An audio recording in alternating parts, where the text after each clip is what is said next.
உரிமை களம் பார்வையாளர்கள் அனைவருக்கும் வணக்கம். இன்னைக்கான அரசியல் களத்துல எது சம்பந்தமாக விவாதிக்க போறோம் அப்படின்னா, திமுக தாங்க. இருக்கிறதுல பெண்களுக்கு மிகப்பெரிய ஒரு பாதுகாப்பான பேர் இயக்கம்.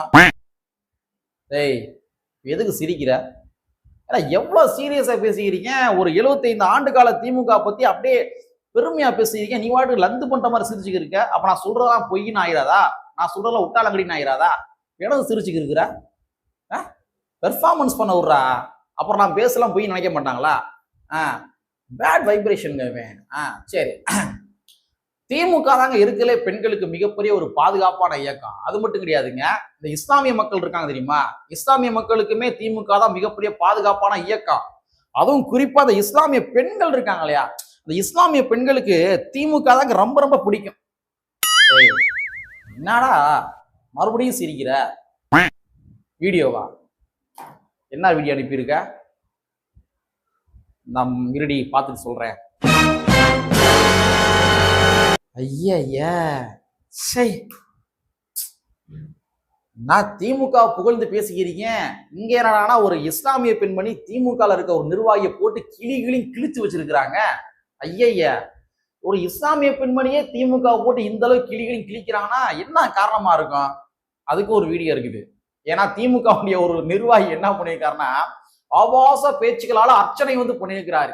யாரு? பெண்ணுரிமை பேசுகின்ற திராவிட முன்னேற்ற கழகத்தினுடைய ஒரு நிர்வாகி ஆபாச பேச்சுகளால் அர்ச்சனை பண்ணியிருக்காரு பெண்களை. சோ அந்த வீடியோவுக்கு பதிலடி கொடுக்கும் விதமாக தான் ஒரு இஸ்லாமிய பெண்மணி என்ன பண்ணிருக்காங்க, சும்மா கிழிச்சிருக்கிறாங்க.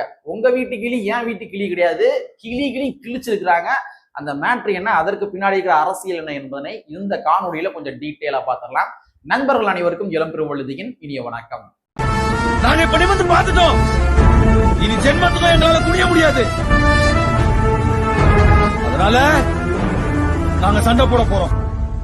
வீடியோக்குள்ள போறதுக்கு முன்னாடி வழக்கம் போல் நம்ம நேயர்கள்ட்ட கேள்வி கேட்போம் தெரியுமா? அந்த மாதிரி இப்பயும் கேள்வி கேட்டுருவோம். நீங்க கமெண்ட் பாக்ஸ்ல கமெண்ட் போட்டுருங்க. அதாவது தமிழ்நாட்டுல 30 வயதிற்கு உட்பட்ட பெண்களோ ஆண்களோ திருநங்கைகளோ திருநம்பிகளோ நீங்க யாருக்கு வாக்களிப்பீங்க?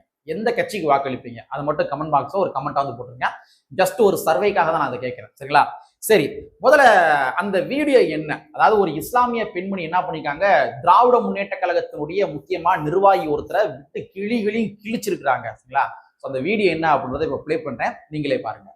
41 பணத்தையும் விடியறதுக்குள்ள போஸ்ட்மார்ட்டம் பண்ணிட்டீங்களா? அது எப்படி? அம்மால போய் கேள்றா, அது எப்படி? விஜய் கேக்குறேன், திரிசா நாங்க எதனா பண்ணிட்டோம்? பாதுகாப்பா அடிங்கம்மா.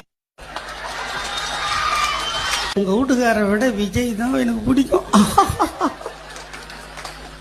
போ பையனூர் பங்களாக்கு போ, பெரிய வீடு தான், நிறைய ரூம் இருக்குது, படுத்துக்க. நாங்களா வேணான்னா நேரம் கீழ்ச்சி தொங்க வீட்டுல நான் எங்க ஆத்தாளுக்கே பிறக்கிறேன். ஒரிஜினலா சொல்றேன்.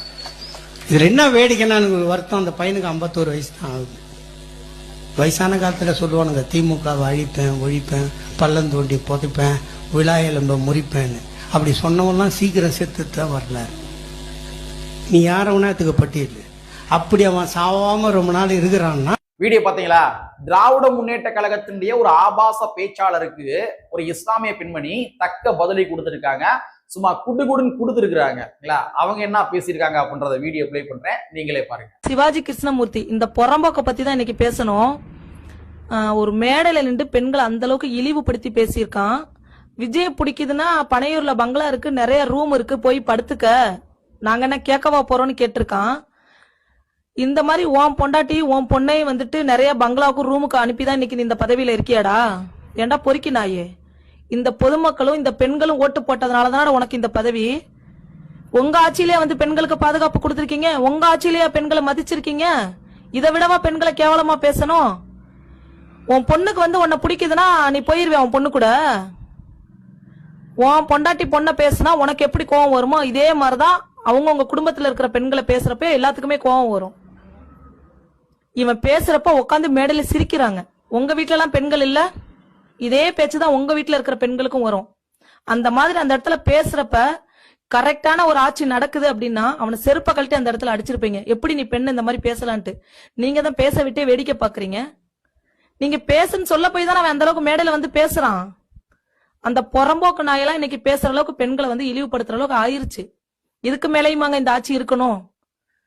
யோசிச்சு சிந்திச்சு, உங்களோட ஒவ்வொரு ஓட்டும் அவ்வளவு முக்கியமானது. யோசிச்சு ஓட்டு போடுங்க. சிவாஜி கிருஷ்ண வீடியோ பாத்தீங்களா? உள்ளபடியே அந்த இஸ்லாமிய பெண்மணிக்கு நம்முடைய நெஞ்சம் நிறைந்த வாழ்த்துக்களை தெரிவித்துக் கொள்ளும். ஏன்னா தமிழ்நாட்டினுடைய அரசியல் களத்துல தற்பொழுது திராவிட முன்னேற்ற கழகத்தினுடைய எதிரி யாருன்னு பார்த்தோம்னா அது தமிழக வெற்றி கழகம் தான். பிஜேபின்னு சொல்லிக்கிருவாங்க, ஆனா பிஜேபி நினைச்சவங்களுக்கு பயம் கிடையாது. அதே மாதிரி வந்து இங்க அதிமுகன்னு சொல்லிக்கிருவாங்க, ஆனா அதிமுகவை நினைத்து திராவிட முன்னேற்ற கழகத்துக்கு பயம் கிடையாது. திராவிட முன்னேற்ற கழகம் தற்பொழுது அதிகமாக பயந்து கொண்டிருப்பது எந்த கட்சின்னு பார்த்தோம்னா அது தமிழக வெற்றி கழகம் தான். சோ தமிழக வெற்றி கழகத்தை நீங்க எதிரியாக பாவித்து விமர்சனம் பண்றீங்க அப்படின்னா தாராளமா நீங்க விமர்சனம் பண்ணிட்டு போங்க. ஆனா உங்களுடைய அரிப்பை சொரிந்து கொள்வதற்காக தமிழக வெற்றி கழகத்தை நான் விமர்சனம் பண்றேன் அப்படின்ற பேர்ல பெண்களை தொடர்பு படுத்தி பேசுவது என்பது, அதுவும் ஆபாசமாக பேசுவது என்பது, ஆபாசமாக சித்தரித்து பேசுவது என்பது எவ்வாறு ஏற்புடைய விடயம்? பாதிக்கப்படுவது தன்னுடைய சக பாலினத்தை சார்ந்த பெண்கள். அதனாலதான் அந்த இஸ்லாமிய பெண்மணி மீது கோபம் அடைஞ்சிருக்கிறாங்க. நீ விமர்சனம் கொண்டு போக பிரச்சனை கிடையாது, ஆனா பெண்களை தொடர்பு படுத்தி பேசுகின்ற பொழுது ஒரு பெண்ணாக நான் வருவேன். ஆனா இன்ன வரைக்கும் தமிழ்நாட்டினுடைய அரசியல் களத்துல நாங்களாம் பெரியாரிஸ்ட் என்று கூறிக்கொள்கின்ற எந்த ஒரு பெண்மணியுமே சிவாஜி கிருஷ்ணமூர்த்தியினுடைய ஸ்பீச்சுக்கு வந்து கண்டனத்தை பதிவு செய்யவில்லை. யாரும் பொங்கி எழுந்திருக்க வேண்டாமா? தந்தை பெரியார் அவர்கள் யாருக்காக களம் கண்டாரு? பெண்களுக்காக களம் கண்டாரு. அது மட்டுமா, அவர் எதிர்த்த சித்தாந்தம் என்பது பார்ப்பனிய சித்தாந்தம். ஆனா பார்ப்பனர்களை இருக்கிற பெண்கள் இருக்காங்க தெரியுமா, அந்த பெண்களுடைய உரிமைகளுக்காகவும் போராடினாரு தந்தை பெரியார் அவர்கள். ஆனா நீங்க விஜய் விமர்சனம் பண்றோன்ற காரணத்துக்காக பெண்களை தொடர்பு படுத்தி பெண்களை ஆபாசமாக கேவலமாக சித்தரித்து பேசுவதை ஒரு பியூர் பெரியாரிஸ்டாக அந்த பெண் வந்து எதிர்கொண்டிருக்கிறாங்க. யாரு? அந்த இஸ்லாமிய பெண்மணி என்ன பண்ணிருக்காங்க? தன்னுடைய கண்டனத்தை பதிவு செய்திருக்கின்றார். எப்ப அநீதிகளுக்கு எதிராக ஒரு பெண் பேச ஆரம்பிக்கிறாங்களோ அப்பவே அவங்க பெரியாரிஸ்ட். சோ என்ன பொறுத்த வரைக்கும் அந்த இஸ்லாமிய பெண்மணியும் கூட ஒரு பெரியாரிஸ்ட். சரி, நம்ம இதை கொஞ்சம் டீகோடிங் பண்ணி பார்க்க வேண்டிய தேவைகள் இருக்கின்றது. டீகோடிங்னா எதனா சிவாஜி கிருஷ்ணமூர்த்தியுடைய ஸ்பீச்சை கிடையாது, அது வந்து ஒரு ஆபாசம் நிறைந்த ஸ்பீச். அதனால நம்ம டீகோடிங் பண்ணிக்க வேண்டிய அவசியம் கிடையாது. பட் இருந்தாலும் எதை டீகோடிங் பண்ணணும் அப்படின்னா, சிவாஜி கிருஷ்ணமூர்த்தி அவர்கள் பேசின அந்த மேடை இருக்கு தெரியுமா, அந்த மேடையை நம்ம கொஞ்சம் டீகோடிங் பண்ண வேண்டிய தேவை இருக்குது. அதாவது அந்த நிகழ்ச்சி என்பது எங்க நடைபெற்ற நிகழ்ச்சி அப்படின்னா கோயம்புத்தூர்ல நடைபெற்ற ஒரு நிகழ்ச்சி. கோயம்புத்தூர்ல மொழிப்போர் தியாகிகள் சம்பந்தமாக ஏற்பாடு செய்யப்பட்டிருந்த ஒரு நிகழ்ச்சி. சோ அந்த நிகழ்ச்சி தான் சிவாஜி கிருஷ்ணமூர்த்தி அவர்கள் பேசியிருக்கிறார்.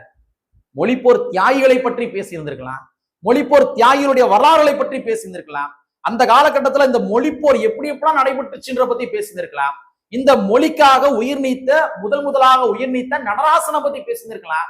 ஆனா இது எதையுமே பேசாம அந்த மேடையில போய் பெண்களை ஆபாசமாக சித்தரிச்சு பேசுறீங்க அப்படின்னா அப்போ உங்களெல்லாம் எந்த வகையில் நம்ம ஏற்றுக்கொள்வது? எந்த வகையில ஏற்றுக்கொள்வது? இதுதான் நீங்க மொழிப்போர் தியாகிகளை வளர்த்தெடுக்கின்ற லட்சணமா? இந்த கேள்வி எழும்பாதா? சோ இந்த மேடை சினாரியோ பாருங்க.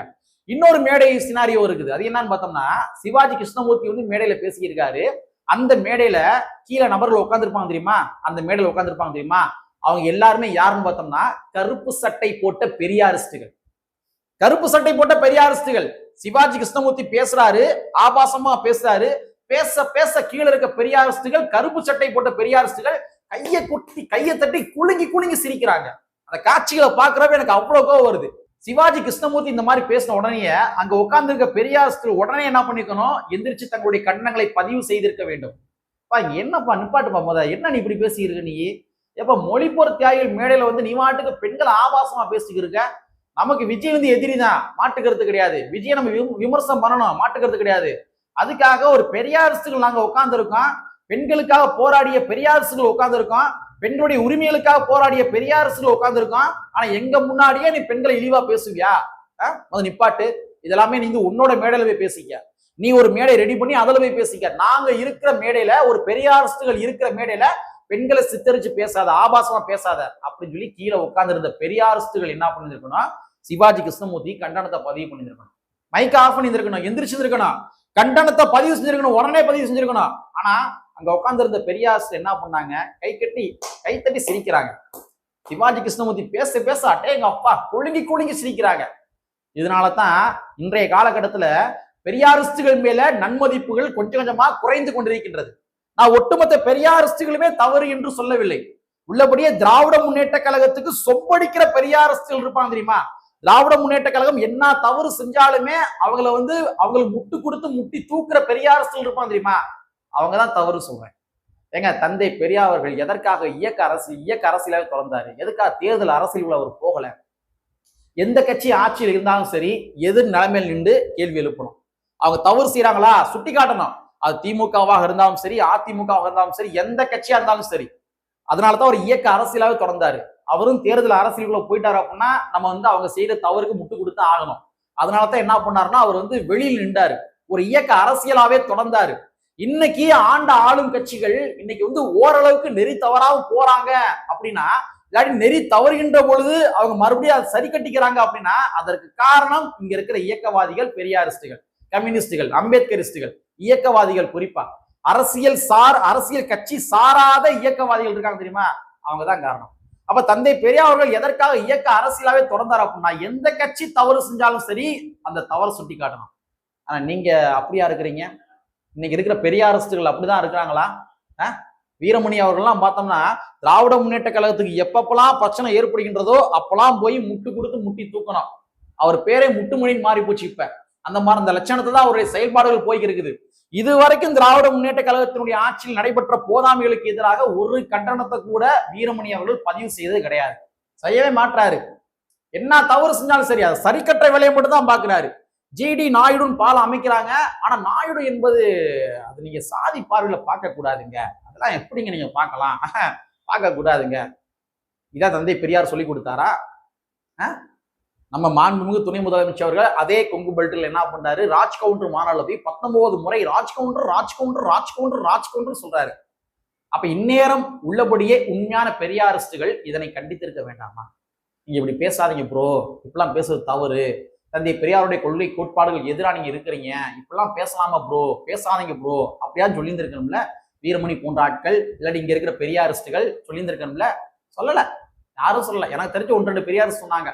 சோ அதான் சொல்றேன், ஒரு பெரியாரிஸ்ட் அப்படின்னா கட்சி சாராம இருக்கணும், கட்சி சாராம இயங்கணும். ஆனா இங்க இருக்கிற பெரியாரிஸ்ட் எல்லாமே முட்டு பெரியார்கள் தற்பொழுது மாறி இருக்கிறாங்க. தந்தை பெரியாருடைய கொள்கை கோட்பாடுகளை கடைபிடிக்கின்ற உண்மையான பெரியாரிஸ்டுகள் ஒருபோதும் இந்த மாதிரி பெண்களை ஆபாசமா பேச மாட்டாங்க. சோ சிவாஜி கிருஷ்ணமூர்த்தி அவர்கள் திருந்தி கொள்ள வேண்டும் என்பதை கூறிக்கொண்டு, கற்பி ஒன்று செய் புரட்சி செய்யும் புரட்சியாளர் அம்பேத்கருடைய வரியை கூறிக்கொண்டு நிறைவு செய்கின்றேன். நன்றி, வணக்கம்.